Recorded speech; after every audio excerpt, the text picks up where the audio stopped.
Hey guys, Sonic Fur here today doing my review on Sonic 3 and Knuckles. And yeah, so let's do this. So Sonic 3 Knuckles is widely considered to be the best classic Sonic game.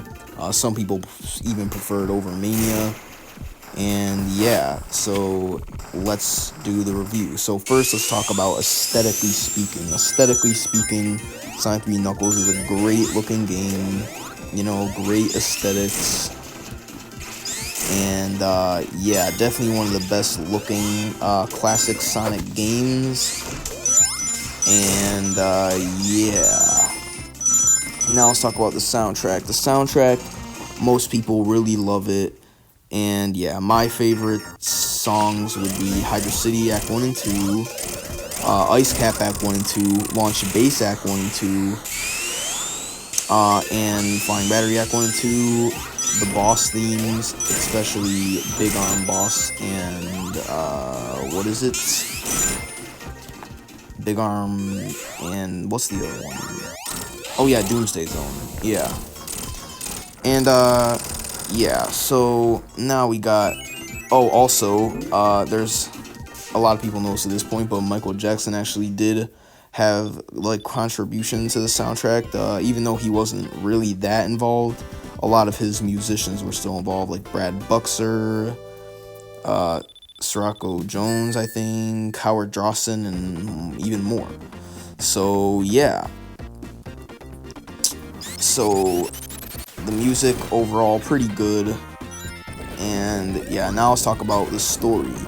So after Eggman's Death Egg crashed on Angel Island, he met the Guardian, Knuckles the Echidna, and he tricked him into thinking that Sonic and Tails were bad guys, and they were after the Master Emerald. So then, when Sonic and Tails flew to Angel Island on the tornado, Knuckles uppercut Sonic so hard in the balls that he knocked the Chaos Emeralds out of Super Sonic, which that's pretty crazy, but yeah. And then, you know, Knuckles was on Eggman's side. Sonic and Tails continued to collect the Chaos and Super Emeralds. And then Eggman betrayed Knuckles toward the end of the game. And then Sonic and Tails worked together to finish off Eggman. So yeah, Sonic and Tails worked together to finish off Eggman and, you know, save the Master Emerald and return it back to Angel Island. So yeah. So the story is definitely the best story in the classic Sonic games. And yeah. Now let's talk about the overall gameplay, the level design. So in my Sonic 1 review, I said that game focused mostly on platforming. Sonic 2 focused mostly on speed, and Sonic CD focused mostly on exploration. Sonic 3 and Knuckles has all three of these things, and it balances them pretty well. And yeah, there's probably, you know, more speed, but there's still plenty of platforming and exploration. Sonic 3 Knuckles balances all three of these things perfectly. And yeah, it's one of the reasons why people like myself love this game so much. And yeah, now, you know, the level design, let's talk about it a little more. The level design is great, it's mostly speed-based, but the level design is great, you know. The level design has multiple different pathways, and yeah, there are many pathways to go on.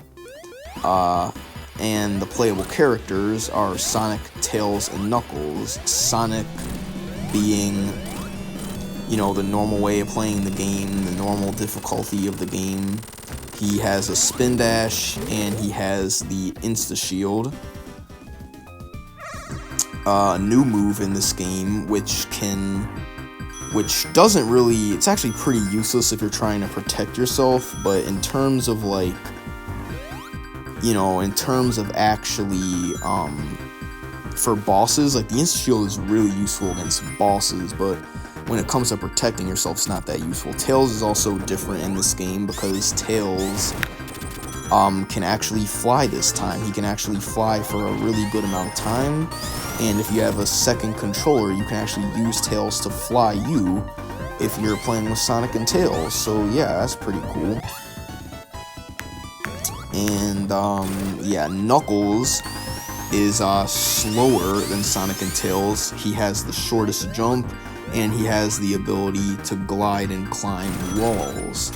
And Knuckles' game is also very different than Sonic and Tails. When you play with Knuckles, it's overall a much harder game, and the game is significantly different with Knuckles. At least the Sonic 3 half of the game is very different when you play with Knuckles, and yeah. And of course, in order to play this game, you use lock-on technology, Sonic 3 and Sonic and Knuckles together, and yeah.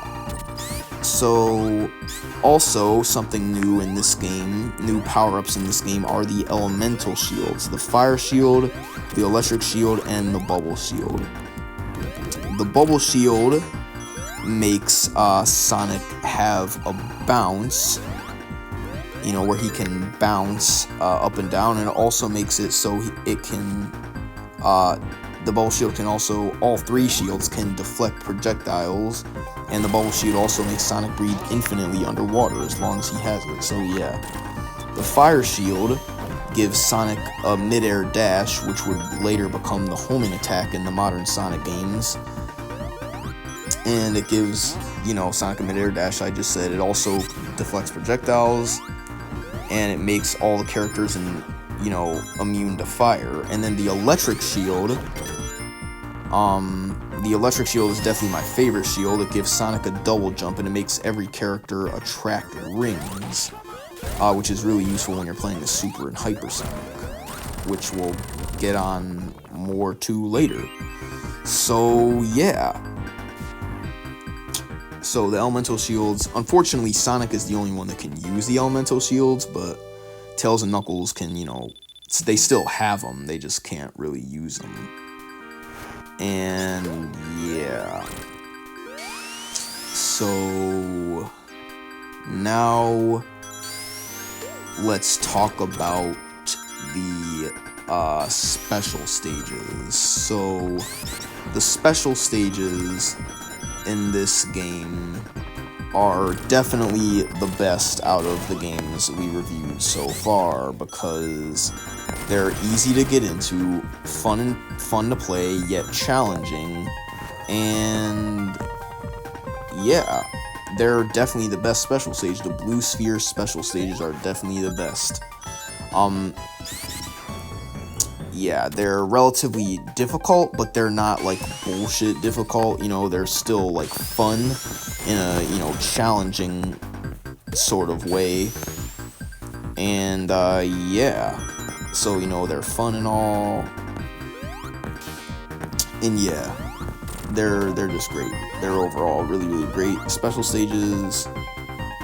And yeah, also, believe it or not, their Super Sonic is not the only form in this game. Super Sonic in this game is exactly how he was in Sonic 2, but there are also Hyper forms in this game, as I just transformed into Hyper Sonic. So yeah, so the differences between Hyper and Super Sonic. Hyper Sonic controls and plays exactly like Super Sonic, except he has a double jump, which does a flash on screen and destroys all the enemies on the screen. So yeah, that's really cool that it destroys all the enemies on the screen. And it also Sonic also has the ability to infinitely breathe underwater when he's hypersonic. And yeah, Tails does not have a hyper form, he only has a super form. If you collect all the Chaos Emeralds, as Tails does nothing, but when you collect all the Super Emeralds, you unlock Super Tails, and Super Tails is crazy because he's just like, he can fly way faster, he's faster, his jump's higher, he can fly faster, and he has his Flicky Army of Death, which is 4 Super Flickies, and those Super Flickies will literally go out of their way to kill everything on screen. And, you know, when you're playing as Super Tails and you're going against the boss, then the Super Flickies will just kill the boss for you. You can just stand there and do nothing, so that's pretty great. Super Knuckles is basically, you know, just like Super Sonic, except it's Knuckles. His jump isn't higher at all, but he can still, you know, glide and climb walls. And his gliding is also, his climbing is way faster. And the only real difference between Super and Hyper Knuckles is that when Hyper Knuckles attaches to a wall, he'll shake the screen, and then all the enemies on screen will be destroyed. So yeah. Also, the Super Emerald special stages are overall much harder than the Chaos Emerald special stages, but yeah. Also, the way you get into the special stages is way better than it was in Sonic 1 and 2. Instead of having to, you know, look for the giant rings in every level, or actually, no, sorry guys, I messed up. Instead of having to collect 50 rings and get to the end of the level, or 50 rings to a checkpoint, now all you have to do is find the big rings in the level, and it doesn't even matter how many rings you have, you just find the big rings. And yeah, it's great. It's really, really great. And yeah, also, let's see what else. Oh, this game also has a save feature, which Sonic 1 and 2 didn't.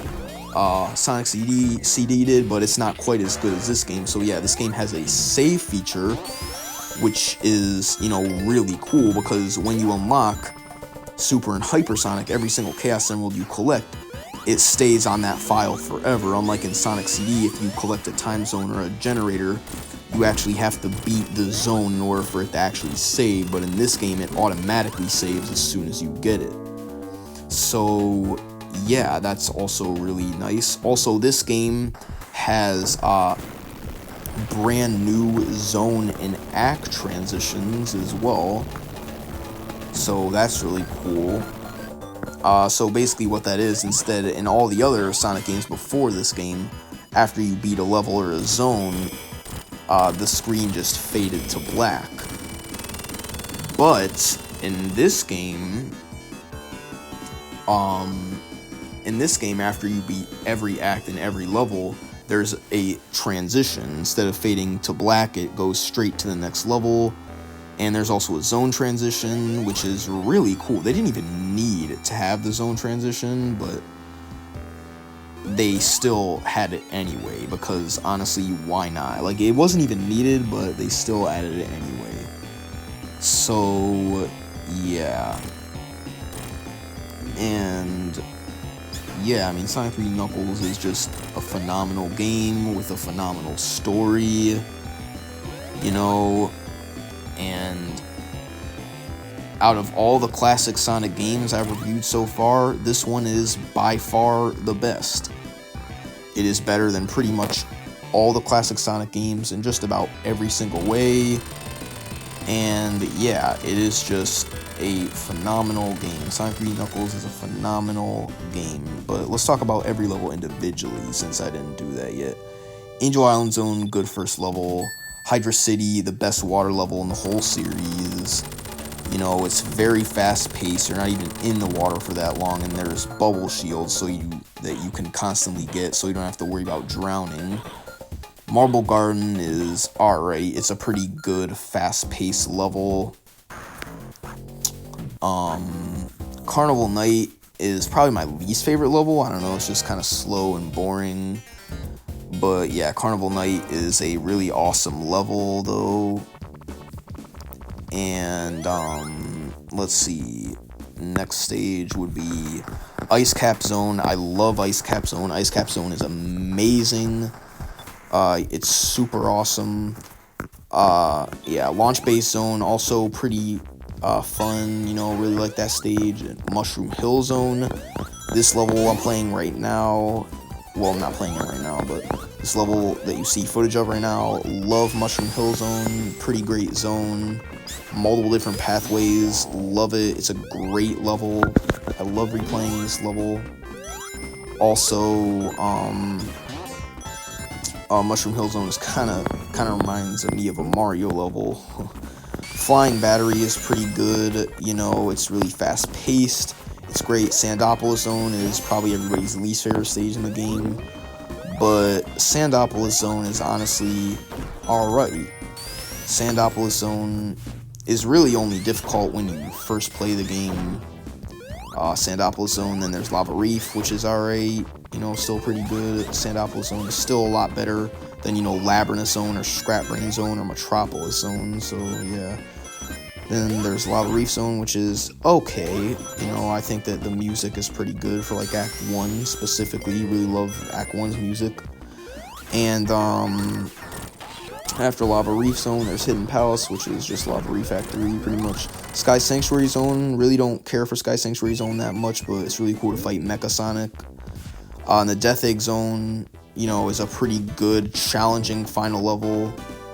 And yeah, Doomsday Zone is, you know, that's a great level too.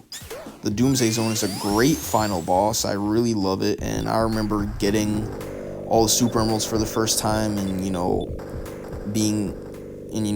just being so happy. And then I remember also beating the Doomsday Zone, that was great as well.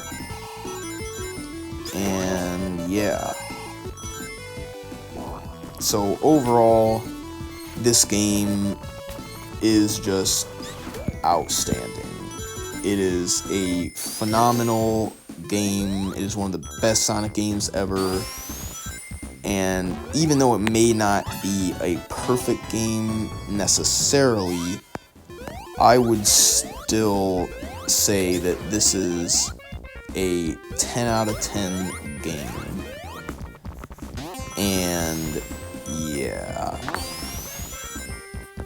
well guys, that's pretty much it for this review, and I really hope you guys enjoyed it. I tried to make it more interesting, so I added gameplay footage. I should have done that with the other reviews, but oh well. And yeah, I will see you guys next time, and then we'll probably be reviewing Sonic Mania next time, so we'll see you guys then. Bye.